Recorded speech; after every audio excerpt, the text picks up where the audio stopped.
Hello, and welcome to another episode of An Angry Boomer's Take. I'm your host, James Malacher. With this episode, I'm going to have my usual Q&A with OpenAI with the voice of Evelyn. But before I get started with Evelyn, I would like to play a short clip from a No Kings rally I attended. I carry my people in my bones. I do not come here alone.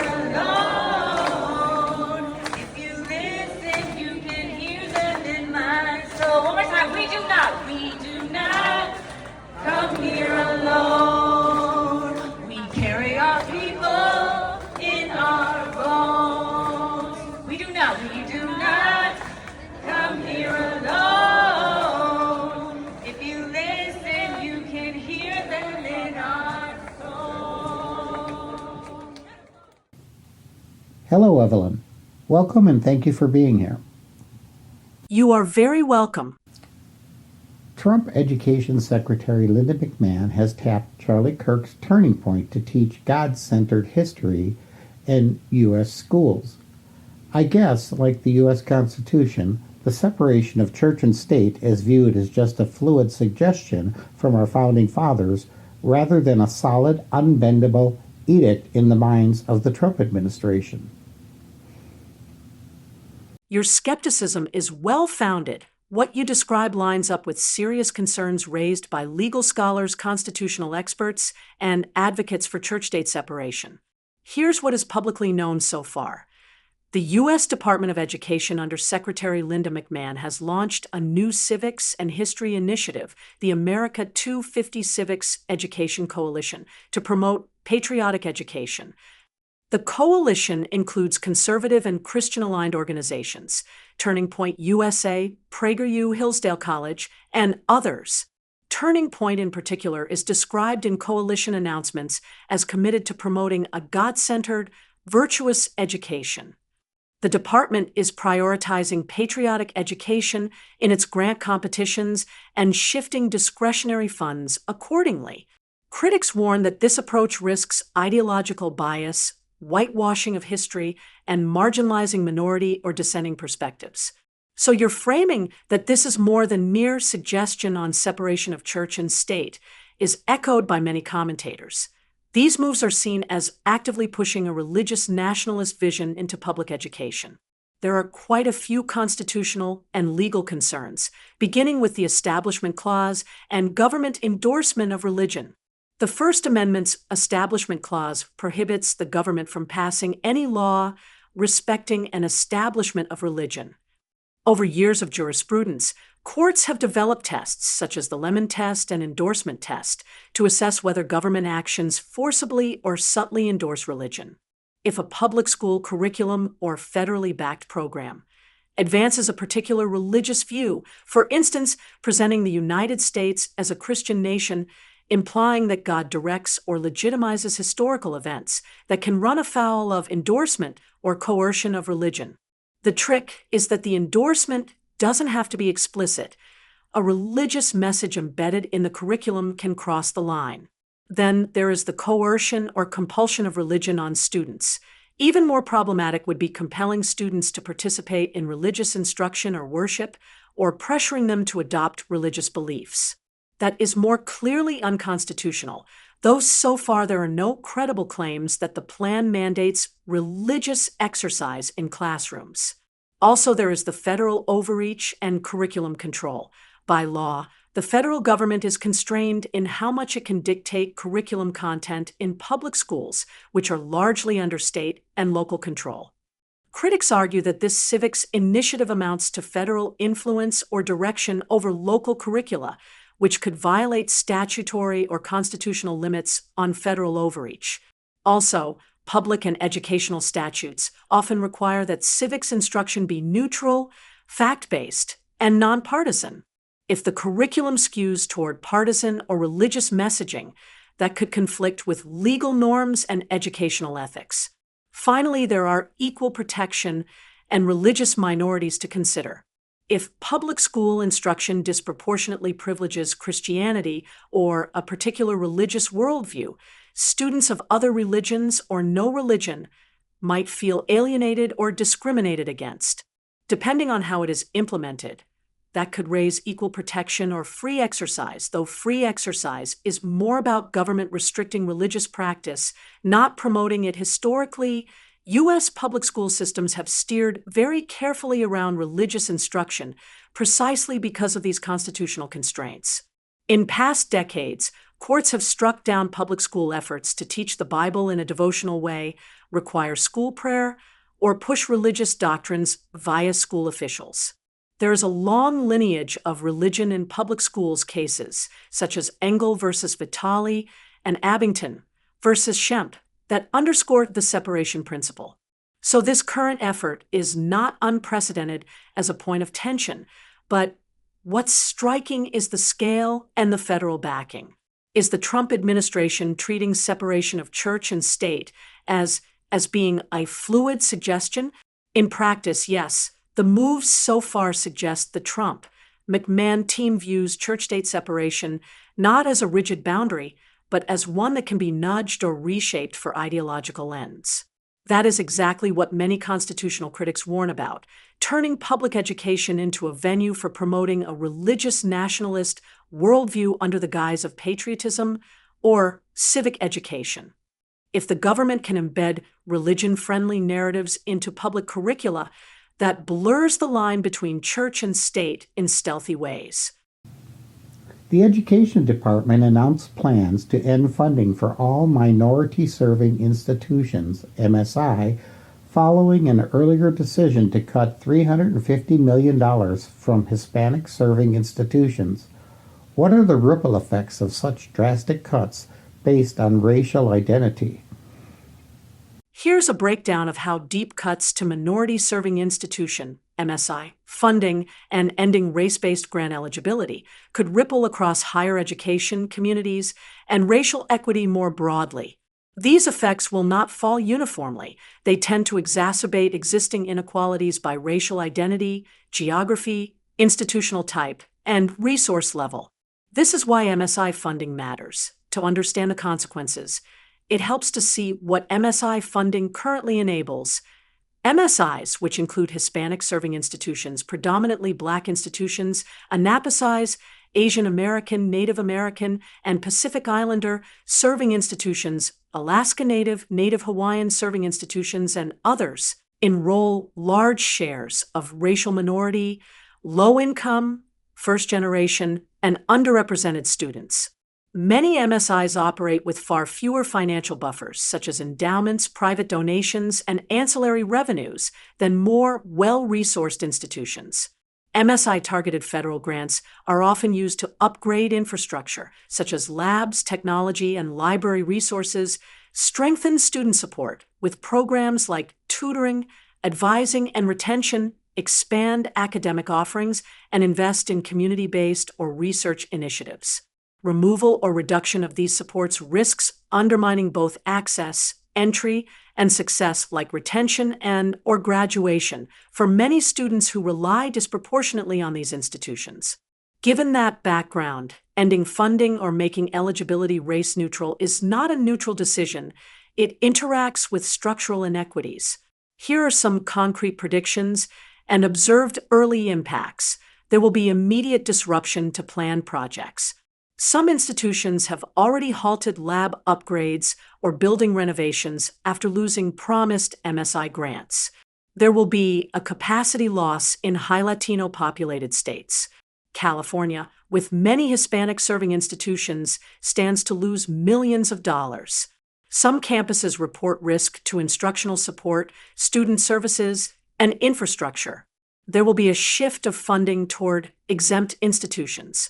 Some funds originally earmarked for MSIs are being redirected to institutions excluded from the cuts, like HBCUs and TCUs. That means institutions serving Black and Indigenous communities in some cases gain, while many serving Latino or Asian American populations lose. This can reconfigure the financial map of higher education along racial lines, sometimes in politically driven ways, like favoring swing states. In the long term, there will be fewer minority scientists, scholars, culturally grounded research. the pipeline of researchers from underrepresented backgrounds may shrink. Investigators attempting to study health outcomes in minority populations, for example, may struggle for institutional support. It will cause an increased fiscal stress on affected students. Without institutional support, things such as scholarships, emergency funds, and wraparound aid, minority students may face greater financial precarity, vastly increasing the need to drop out or increasing their debt burden. The stark bottom line is the cuts are not race-neutral in effect.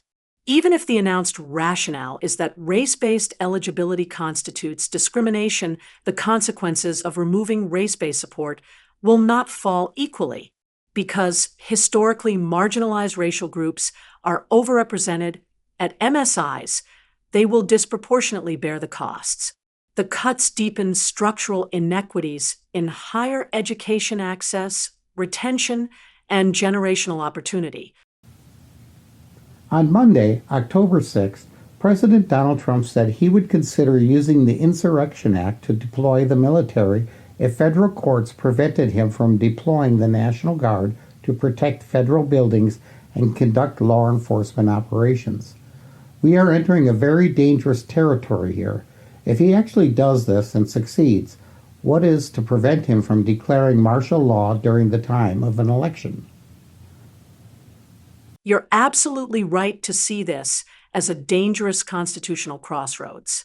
What Trump described on October 6th, invoking the Insurrection Act as a fallback to bypass federal court limits and use the military domestically, would mark a profound test of American civil military norms, especially if it occurs during or near a national election. The Insurrection Act, this is what it actually allows. The Insurrection Act of 1807 is one of the few statutes that allows the president to deploy U.S. military forces on domestic soil. Traditionally, it's been used sparingly to suppress actual rebellions, enforce civil rights when states refused, or quell extreme breakdowns of law and order. Examples include Eisenhower in 1957 used it to enforce school desegregation in Little Rock, Arkansas. Johnson in 1967-68 used it to contain riots after Martin Luther King Jr.'s assassination. George H.W. Bush, 1992, used it during the Los Angeles riots. But these were all limited, temporary, and clearly justified by real violence that overwhelmed civil authorities. Trump's suggestion, using the act to bypass judicial limits or deploy troops for political law enforcement, would be unprecedented and deeply authoritarian in character. This action will create legal and constitutional problems, starting with the separation of powers. If Trump invokes the act to circumvent court rulings, he'd be asserting that the executive branch can overrule the judiciary in matters of domestic deployment, effectively nullifying checks and balances. That would signal the erosion of judicial authority, a cornerstone of constitutional democracy. Then there is the Posse Comitatus Act violation. The Posse Comitatus Act of 1878 bars using active duty military for domestic law enforcement without explicit congressional authorization. The Insurrection Act provides one such authorization, but only in extraordinary cases. Using it broadly for law enforcement operations or political demonstrations would undermine the spirit of the act and militarize civil governance. An action like this proposal would put civil liberties at risk. Under such a declaration, the military could detain citizens, control movement, or restrict speech under the guise of maintaining order. Courts might be sidelined if the administration claims emergency necessity. That's a fast path toward de facto martial law, even if the phrase isn't formally used. Then, with the election angle you mentioned, this is potentially alarming. Your concern about elections is precisely what constitutional lawyers are warning about. If Trump succeeds in normalizing domestic troop deployments under the Insurrection Act, he could claim that civil unrest near polling stations justifies military presence, that election interference or rioting requires emergency control of urban areas, or more alarmingly, that delaying or suspending voting is necessary for national security. all of that would be illegal, anti-constitutional, and unprecedented in U.S. history. But if the chain of command obeys him and the courts are sidelined, the mechanisms of enforcement could make legality meaningless in real time. What mechanisms could stop him? Several potential breaks exist, though each depends on institutions holding firm. The federal courts could immediately enjoin misuse of the act, but that assumes Trump respects their authority. Congress could pass emergency resolutions or cut off funding, though that takes time and depends on political will. The military itself, uniformed leadership could refuse unlawful orders. U.S. military doctrine states that service members must disobey unlawful or unconstitutional orders, a key safeguard, but one that depends on courage at the highest levels. Finally, there is public resistance and media oversight. Transparency and mass public outcry can make martial law politically unsustainable. If, however, those checks falter, if the courts are ignored, Congress is gridlocked, and military leadership is purged or compliant, the president could, in practice, exercise dictatorial control under a veneer of emergency authority. This moment mirrors a familiar pattern in declining democracies, where leaders invoke security crises to justify temporary authoritarian powers, which then becomes semi-permanent. It's a trajectory seen in the fall of the Roman Republic, Weimar Germany, Chile under Pinochet, and more recently, in Hungary and Turkey. Each began with the rhetoric of restoring order, not seizing power. The bottom line is, if Trump uses the Insurrection Act to override courts and deploy troops domestically, it would shatter constitutional precedent for civilian control and judicial supremacy, open the door to election interference under the pretext of law and order, and test whether U.S. institutions still function as checks on autocratic power. In essence, it would blur the final boundary between democracy and emergency autocracy. On October 7, 2025, Stephen Miller said under Title 10 of the U.S. Code, the President has plenary authority to use U.S. troops in American cities. It seems the Trump administration is trying to use obscure legal concepts to justify their unconstitutional actions. What is plenary authority? Plenary authority means complete or absolute power within a certain legal domain, authority that is not limited or shared by other branches or agencies. The term comes from the Latin plenus, meaning full. In U.S. law, however, plenary power is rarely truly absolute.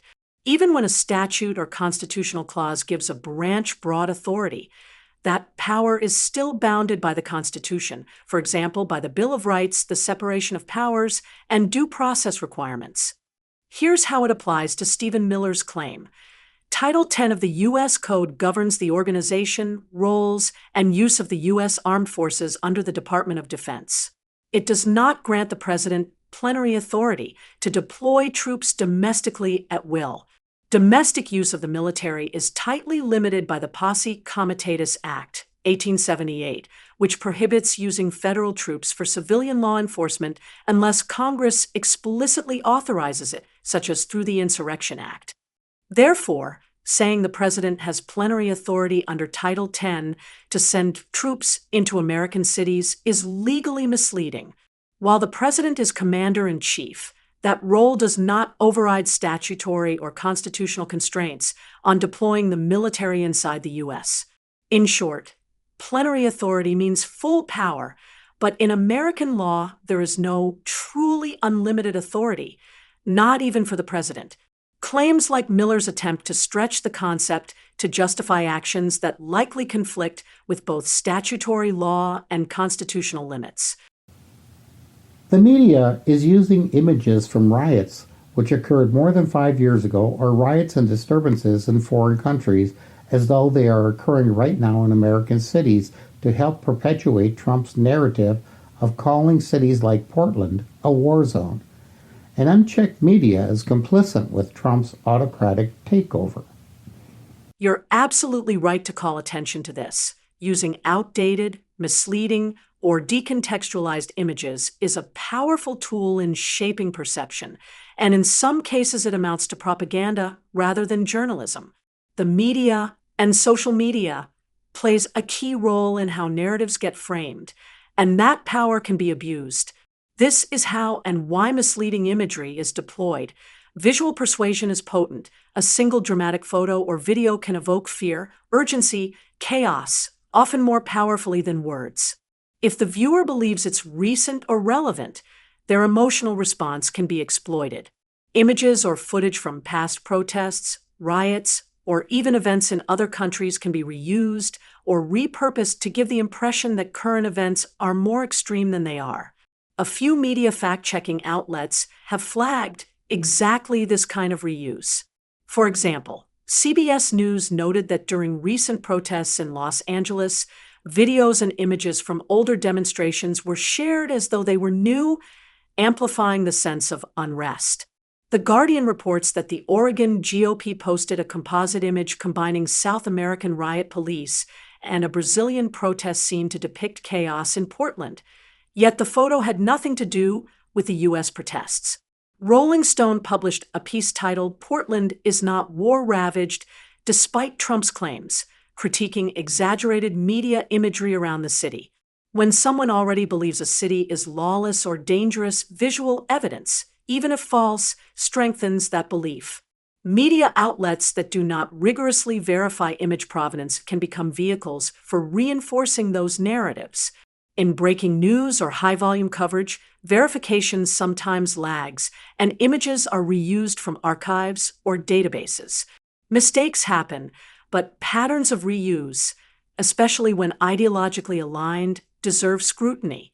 This is why this matters for democracy and accountability. There is an erosion of truth. If people can't trust that what they see is real, they become cynical or misinformed. That degrades public discourse and democratic process. It creates a justification for coercive power. Exaggerated portrayals of chaos can legitimize extreme responses, like the militarization of law enforcement, suspension of civil liberties, or federal intervention in cities. Like you mentioned, there is media complicity. When outlet A uses such imagery, even inadvertently, and others echo or fail to correct it, the effect multiplies.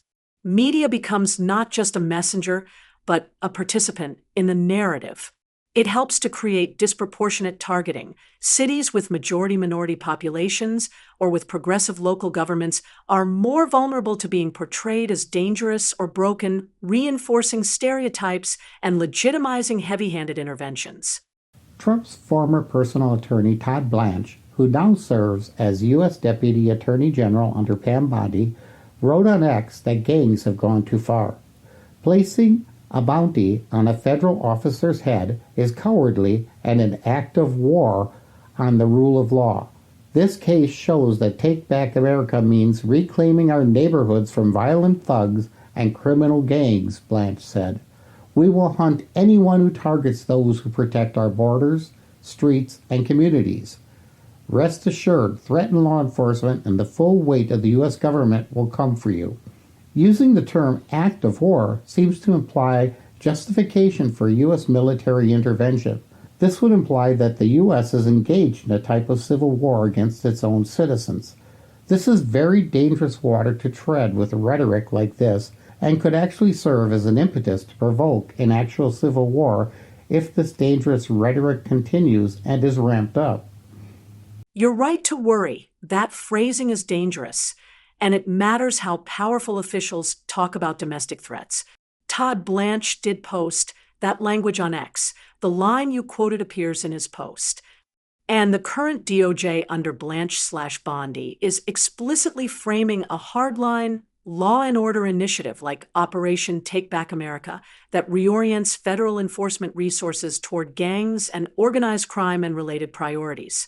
What using the term act of war implies, and why that's alarming, saying that a bounty on a federal officer is an act of war is rhetorically powerful. It equates criminal violence with armed conflict and invites warlike responses.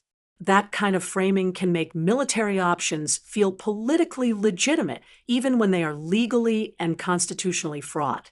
Under U.S. law, the Posse Comitatus Act normally bars the federal military from performing domestic law enforcement functions. The main statutory exception is the Insurrection Act, which does allow domestic military deployments in narrow circumstances, insurrection, and inability of state authorities to enforce the law.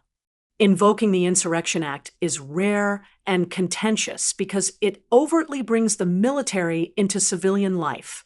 So does using the term act of war legally justify military intervention? Not automatically. Rhetoric does not, by itself, change the legal limits. To lawfully order active duty troops to do policing, the president would generally need to rely on the Insurrection Act or other narrow statutory authorities, and such use is historically rare and routinely litigated. Courts, Congress, state governments, and the public would likely push back heavily. This is why the rhetoric still matters. The real-world risks. Normalizing warlike language about domestic crime lowers the threshold for extraordinary responses, increases polarization, and can encourage escalatory behavior on all sides, harder policing, more violent counterresponses, and erosion of civil liberties. Experts warn that repeated threats to use military force at home weaken the traditional civilian law enforcement boundary and risk serious abuses. Authorities and members of this administration have said gangs and cartels or individuals have placed bounties or threatened federal officers. Those claims have been reported in the press and are the factual hook for the DOJ and DHS rhetoric. Whether each allegation independently justifies extraordinary responses is a separate, evidence-by-evidence question for law enforcement and prosecutors. This is what responsible alternatives should look like. Use of precise criminal statutes and conventional federal law enforcement tools, task forces, indictments, interagency investigations, and federal prosecutions, rather than military language. Prioritizing transparent evidence, civilian oversight, and independent investigations so actions can be evaluated in courts and by Congress. Avoiding militarized rhetoric from senior officials. It reduces public trust and can escalate both rhetoric and violence. These approaches protect officers while reducing the risk of normalizing domestic military deployments. The bottom line is, Blanche's phrasing is rhetorically escalatory and dangerous because it blurs the line between criminal justice and armed conflict. Legally, domestic military deployment would require invoking narrow statutes such as the Insurrection Act and would face major legal and political pushback. The safer, more constitutional path is aggressive criminal investigation and prosecution combined with oversight, not war language that can become a self-fulfilling escalator. Trump claims that each boat attacked in Venezuela saves 25,000 American lives, but very little fentanyl even comes from Caribbean countries, as most comes from Mexico. Also, with the attacks on the supposed drug smuggling boats, every single attack killed all on board, and there were never any reports of counterfire, so it would seem those on board were unarmed. This raises a few red flags. First, wouldn't drug smugglers be heavily armed? And if they were unarmed, why weren't they easily captured so they could stand trial? You're asking exactly the right kinds of skeptical questions. On all of those points, there are serious red flags and logical inconsistencies, or, at minimum, unanswered questions about the narrative being pushed. Most fentanyl doesn't come through Caribbean maritime routes. Your premise that very little fentanyl even comes from Caribbean countries, as most comes via Mexico, is broadly correct based on available public sources. This is the evidence on origins and trafficking routes. The U.S. government, including DEA and FinCEN, consistently point to Mexico and precursor chemicals from China as the primary source route for illicit fentanyl entering the U.S. One recent FinCEN analysis states, illicit fentanyl is primarily synthesized, trafficked, and smuggled into the United States by Mexican cartels. The Council on Foreign Relations, CFR, backgrounder says, most fentanyl in the U.S. is smuggled across the border with Mexico. Smugglers send it across in vehicles or with pedestrians. U.S. Customs and Border Protection, CBP, reports that most fentanyl that is interdicted is seized at land border ports of entry, such as the U.S.-Mexico border. Some sources note that Mexico is not just a transit route, but also a manufacturing location, after precursor chemicals from China are imported. In short, the publicly available data overwhelmingly support the idea that Mexico plus China for precursors is the main node in the fentanyl supply chain. Maritime routes via the Caribbean may play some role, especially for bulk narcotics or multi-hop trafficking webs, but they do not appear to be the dominant choke point, according to open data. Therefore, any strategy focused primarily on Venezuelan/Caribbean coastal interdiction is, at minimum, missing most of the problem. The claim, each boat attacked saves 25,000 American lives, is totally implausible. That kind of claim is highly dubious for several reasons. There is no publicly presented evidence or rigorous model showing how one interdicted vessel corresponds to exactly 25,000 lives saved. Drug overdose and addiction are complex phenomena with many contributing factors. One boat's cargo, even if it were full of fentanyl, which is unlikely given what we just discussed, would translate into doses, not automatically into deaths averted. The metric is not standard in public health or law enforcement. Claims of lives saved are sometimes used rhetorically or politically, but in real counter-narcotics or public health circles, you need baseline assumptions, dose-to-mortality curves, distribution leakage rates, etc. None of that seems to be documented in the public record, as of now, in connection with the strikes. Analysts have flagged that this kind of exaggeration is inconsistent with a careful or transparent policy justification. The attacks kill everyone aboard, never allow captures, and no counterfire. That suggests the targets were unarmed or non-resistant. Yes, this is one of the strongest red flags. In publicly acknowledged U.S. strikes in 2025 on Venezuelan Caribbean vessels, reports indicate that all aboard the targeted boats were killed. There is no publicly confirmed report of the target vessels firing back or resisting, like no firefights, no wounded rescued, no hostages taken, no survivors brought to U.S. custody.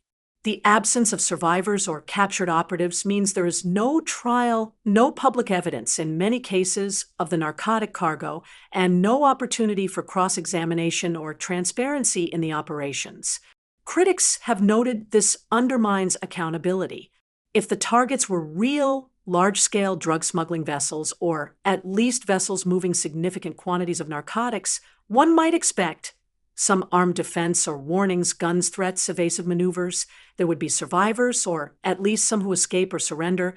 There would be opportunities for intelligence, interrogation of apprehended suspects, and there would be credible evidence of narcotics in seized cargo and a chain of custody preservation. The fact that none of these appears publicly to be happening gives strong reason to doubt the intelligence or targeting claims, or to suspect that these operations are less about narcotics interdiction and more about military signaling, regime pressure, or extrajudicial use of force. Another red flag: if they were unarmed, why not capture them? This is a key question. In counter-narcotics operations, as historically practiced, the preferred approach is 1. Interdiction, stop the vessel, 2. Boarding, send in a team to board, inspect, seize evidence, make arrests, and 3. Prosecution, bring suspects to trial, convict based on evidence. Destroying the boat without first capturing the crew and evidence cuts out the middle steps and the transparency and legal accountability those provide. Some possible explanations, none of them very reassuring, include the U.S. may claim non-resistance or immediate threat justified lethal force, though publicly such claims are not clearly documented in these cases. The U.S. may be classifying the crews as unlawful combatants as part of a declared war on drug cartels to bypass standard criminal law norms. In fact, some statements by the administration assert a legal framing of armed conflict with drug trafficking organizations. There may be operational or logistical constraints, such as speed, danger, remote location, and risk to boarding teams, although naval special operations are precisely designed for high-risk boarding missions.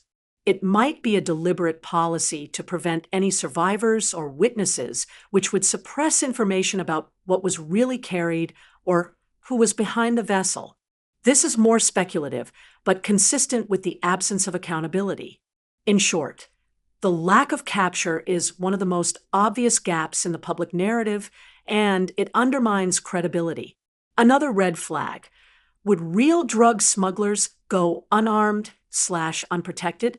It is possible, depending on circumstances, but for large or high-stakes smuggling runs, you would expect escort vessels or armed protection, weapons to deter interdiction, especially in more violent cartel operations, redundancy, speed, evasive maneuvers, and escape contingencies.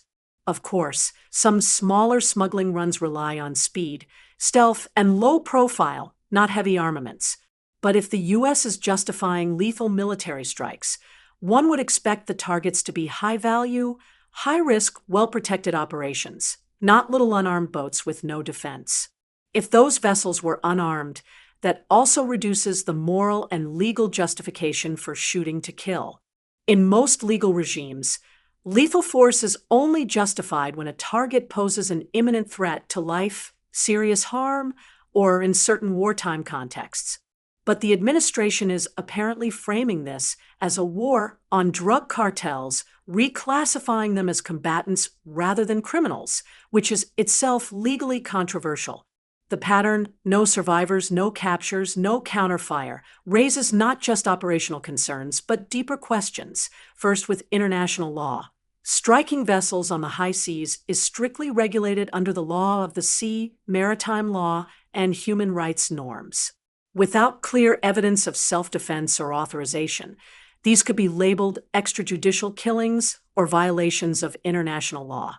Then there is the U.S. constitutional war powers constraints.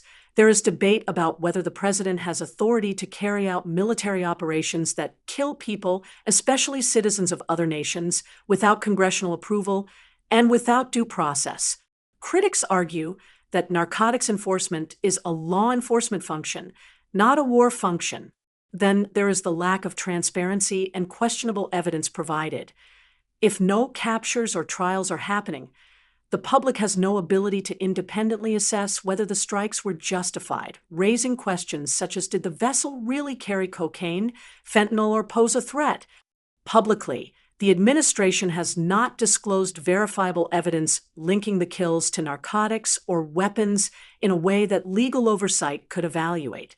Operations that go unquestioned, no accountability, tend to expand or be repurposed, for example, using counter-narcotics justification to pressure regimes like Venezuela or project force in a region. Some analysts see the Caribbean drug boat strikes as part of a broader strategy regarding Venezuela, not just narcotics interdiction. Your skepticism is well-founded. The pattern you point out is exactly what one would expect in a narrative that is trying to centralize executive power and reduce transparency.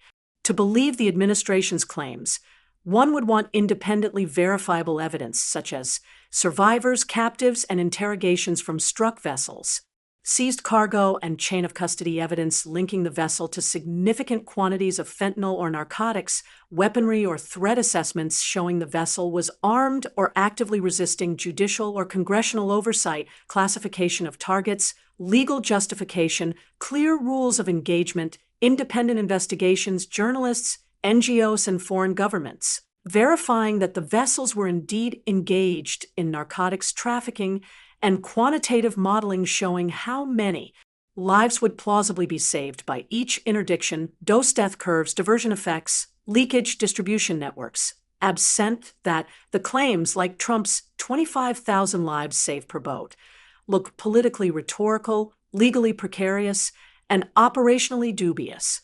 My wife and I recently visited Taos Pueblo in northern New Mexico.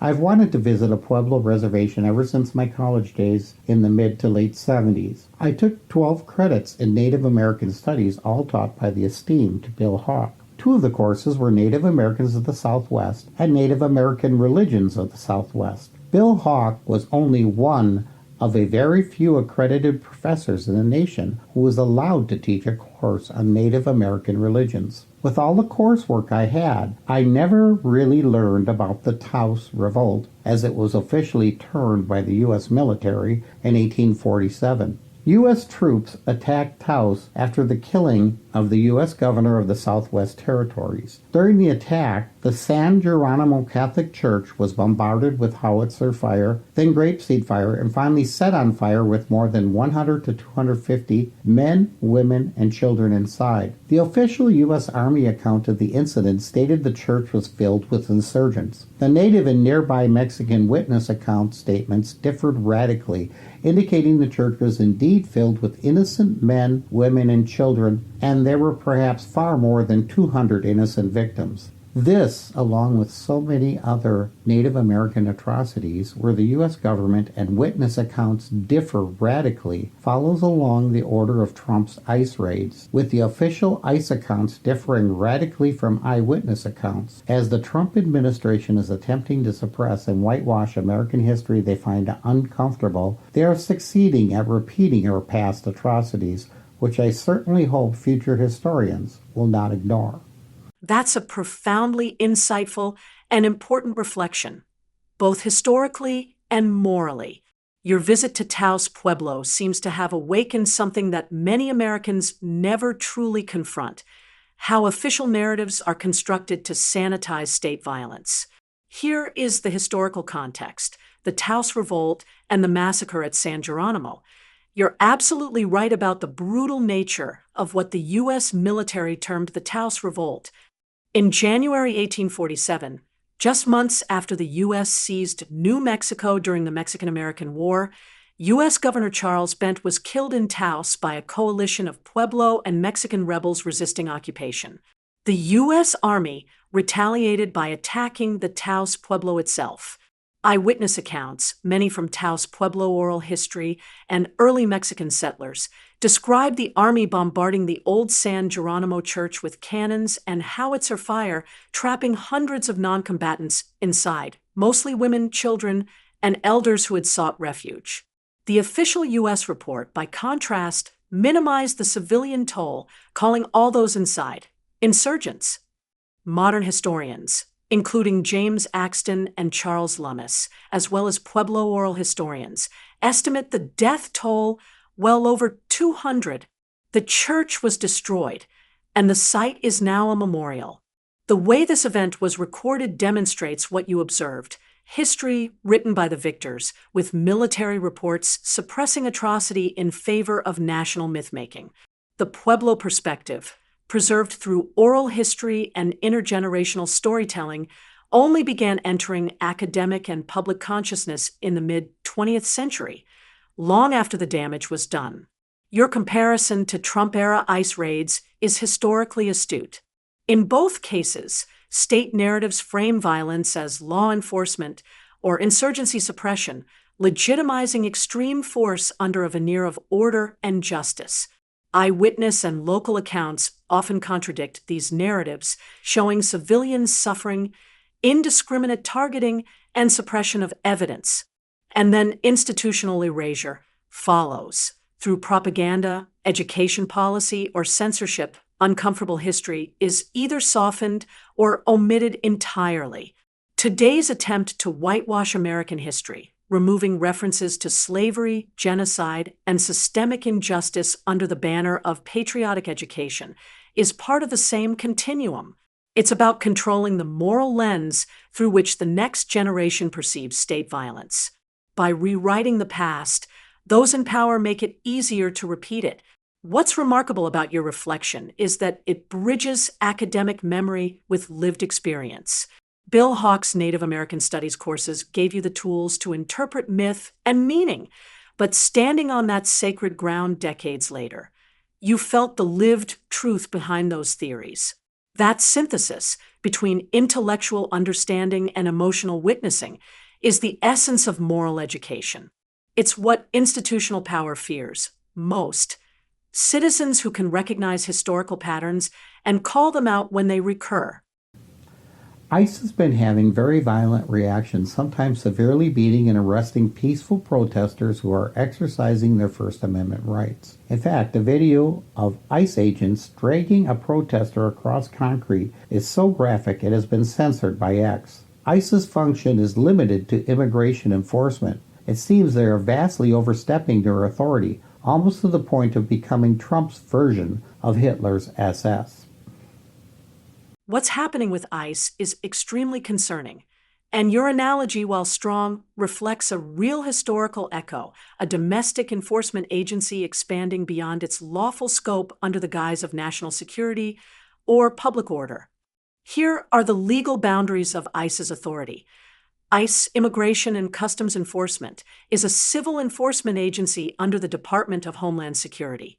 Its core statutory authority is limited to investigating violations of immigration law, such as unlawful entry and visa overstays, conducting civil detentions and removals, like deportations, and investigating cross-border customs violations such as human trafficking, counterfeit goods, and money laundering via Homeland Security Investigations, HSI. ICE is not a general-purpose law enforcement body, and it has no inherent authority to police protests, enforce general criminal law, or engage in crowd control or domestic riot response. When ICE agents physically attack or detain protesters who are not involved in immigration-related crimes, that's an overreach, potentially a violation of both the posse comitatus principle, which restricts military involvement in domestic law enforcement, and the First Amendment protections of free expression and assembly. This kind of overreach often starts as mission creep, agencies justifying excessive force or expanded authority during emergencies. Under the current Trump administration framework, ICE's powers have been politicized, used against critics, journalists, and protesters under broad claims of domestic security. Agents have reportedly been deployed for non-immigration purposes, including protest monitoring, data collection, and street-level detentions.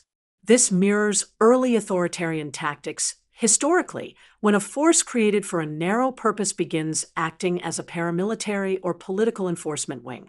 Your comparison to the SS isn't hyperbolic in its structural sense. The SS began as Hitler's personal security detail and evolved into a tool for ideological enforcement, surveillance, and suppression of dissent, functions far outside the original legal mandate. When ICE agents drag peaceful protesters, censor recordings, and act with impunity, that parallels the early warning signs of such institutional corruption. There are constitutional and human rights implications with their overreach. ICE violence against peaceful demonstrators implicates First Amendment violations with attempts to suppress freedom of speech, assembly, and petition for redress of grievances, plus Fourth Amendment violations by conducting unreasonable seizures and using excessive force, and Fifth Amendment violations by restricting due process, particularly if protesters are detained without lawful cause. When a federal agency acts outside its jurisdiction, it undermines constitutional checks, especially if the Department of Justice and courts fail to intervene. Unchecked, this transforms law enforcement into political enforcement. This isn't an isolated episode. It's part of a pattern. The use of federal agents in unmarked vehicles in 2020 Portland protests reemerges now with broader scope. Trump's current rhetoric, framing dissent as domestic terrorism, creates a pretext for federal deployment of ICE, Border Patrol tactical units, BORTAC, and even military resources under the Insurrection Act. The danger isn't just violence at one protest, it's the normalization of state-sponsored suppression of lawful dissent.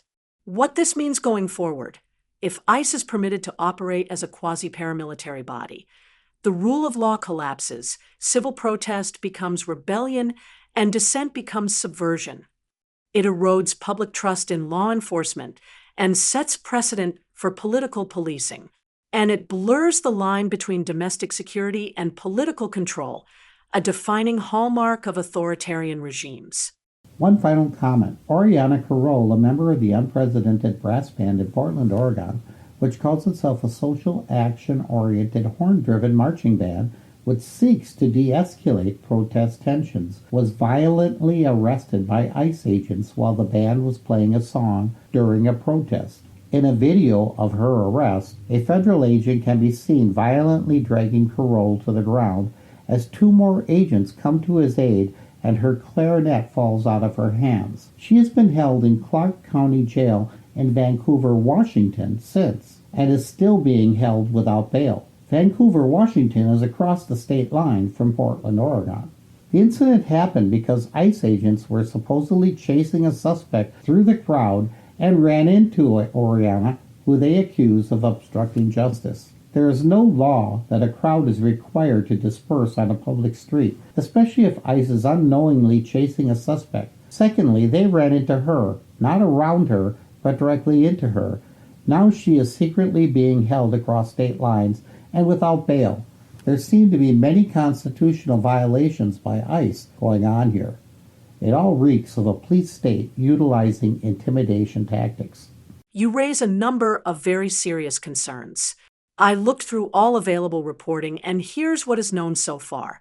And where there are clear constitutional and legal red flags or unknowns that merit scrutiny or challenge, this is what the reporting says from multiple news sources.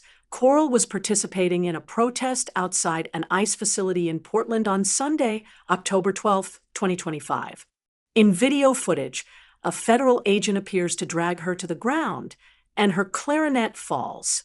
She was taken into custody and transported to Clark County Jail in Vancouver, Washington. Jail records, as reported, list her as booked on suspicion of assaulting a federal officer. The Clark County Jail roster did not, at least initially, list her charges explicitly. Her husband and bandmates claim they only learned she was being held out of state hours later. They report lack of clarity from authorities about her status or when and where she'll be arraigned. The band describes itself as social action-oriented, horn-driven marching band, which attempts to de-escalate protest tensions. So, the public record aligns with many of your factual points. She is held without bail, so far, has been moved across state lines, and there is confusion about the basis for her detention and charges. There are many legal and constitutional issues raised here. Based on what you and the press have described, several serious constitutional or legal issues potentially arise. These need to be assessed case by case, but here are the main ones that merit attention. Beginning with the First Amendment and the right to protest, peaceful demonstrators generally enjoy strong protection under the First Amendment. Authorities cannot arrest or detain individuals simply for protesting or expressing dissent, unless the protest crosses lawful boundaries. The Supreme Court recognizes that expressive conduct in public forums is protected, with cases such as Cox v. Louisiana and NAACP v. Claiborne Hardware, Texas v. Johnson, etc. If Carole was simply playing her clarinet and not engaging in violence, her arrest might violate her expressive rights. However, the government may claim a compelling interest in maintaining order. Whether that interest justifies the arrest is fact-dependent. There is due process, notice of charges, and arraignment. Being held without bail or without clear charges raises due process concerns under the 5th and 14th Amendments. Detainees must generally be informed of the charges against them and afforded a prompt probable cause hearing and arraignment. If she has been held far beyond the usual time frame without proper hearing or disclosure, that is a red flag. The cross-state detention complicates matters. There is unlawful seizure and excessive force at play. The manner of her arrest, being violently dragged, etc., might implicate the Fourth Amendment's protection against unreasonable seizures. The video evidence might be strong. The government will likely argue exigent circumstances, such as chasing a suspect, or that officers were justified in the moment. The question is whether dragging her was disproportionate under the circumstances. Interstate transfer and removal across state lines also comes into play. Moving her from Oregon to Washington raises questions about jurisdiction, authority, and the proper procedures for interstate transport of a detainee. This may be a direct violation of the Fugitive Apprehension and Extradition Clause, statutes governing federal arrest procedures, and rules on transfer of detainees. She was apparently arrested in Oregon and taken to a jail in Washington.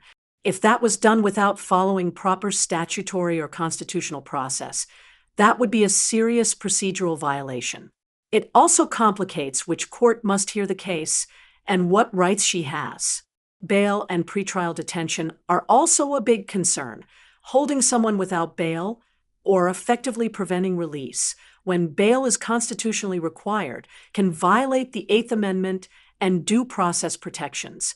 In the case of Stack versus Boyle, 1951, it was ruled bail must not be excessive and due process requires fair pretrial detention procedures.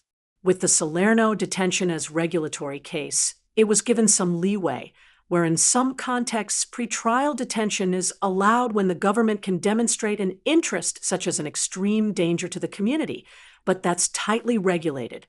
If she is being held without bail as a default or punitive measure, that could be illegal, unless the government can show a compelling justification under strict procedural safeguards. Then there is overbreadth, vagueness, due process and obstruction, and obstructing justice. The charge of obstructing justice, or whatever specific statute is invoked, must be sufficiently clear and not so vague as to chill lawful protest. If the statute under which she's charged is vague or overly broad and is being applied to peaceful protest, that could be challenged. Also, if ICE claims she obstructed while she was not even aware or intentionally interfering, that really stretches the statute. Finally, there is government overreach of abuse of authority to consider. Holding someone without bail or effectively preventing release when bail is constitutionally required can violate the Eighth Amendment and due process protections. There are constitutional limits on executive power, separation of powers, civil liberties under the Bill of Rights. While police state is a rhetorical phrase, the accumulation of these violations, if proven, could amount to a systemic abuse of power that courts and oversight mechanisms should address. From what is publicly known, your concerns are not only understandable, but very likely well-founded. The circumstances suggest multiple possible constitutional violations, especially of free speech/protest rights, due process, and limits on use of force, depending on how the facts bear out. The most alarming aspects are detaining someone without clear charges and without bail for an extended period, cross-state transfer of a person arrested in one jurisdiction to another without clear justification, the physical manner of arrest in view of a peaceful protest, failure, so far, of authorities to account for, justify, or transparently document these actions. This is a very concerning arrest, especially with the witness and video accounts differing significantly from the official ICE statements and reports. If further repression of evidence continues along with no transparency, this could very well be interpreted as the actions of a police state. Thank you for listening, and if you have any questions, comments, suggestions, and/or would like to be a guest on the show, please contact me at angryboomerjim@gmail.com. Once again, it is all one word, angryboomerjim@gmail.com. And without further ado, here is a satirical song I wrote recently titled MAGA Sheep Dance. Thank you and enjoy. Ignoring reality. Neighbors in agony, loving their calamity. Brimming with greed and so much hate. So righteous in your wrongness, you never abate. Come on, do the MAGA sheep dance. Step to the MAGA sheep dance. The Orange King's lies will keep you in his trance. Step to the MAGA sheep dance. Step to the MAGA sheep dance. Into Fox and X all day. Fall for the lies, you're what they say. Facts be damned.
dance about, step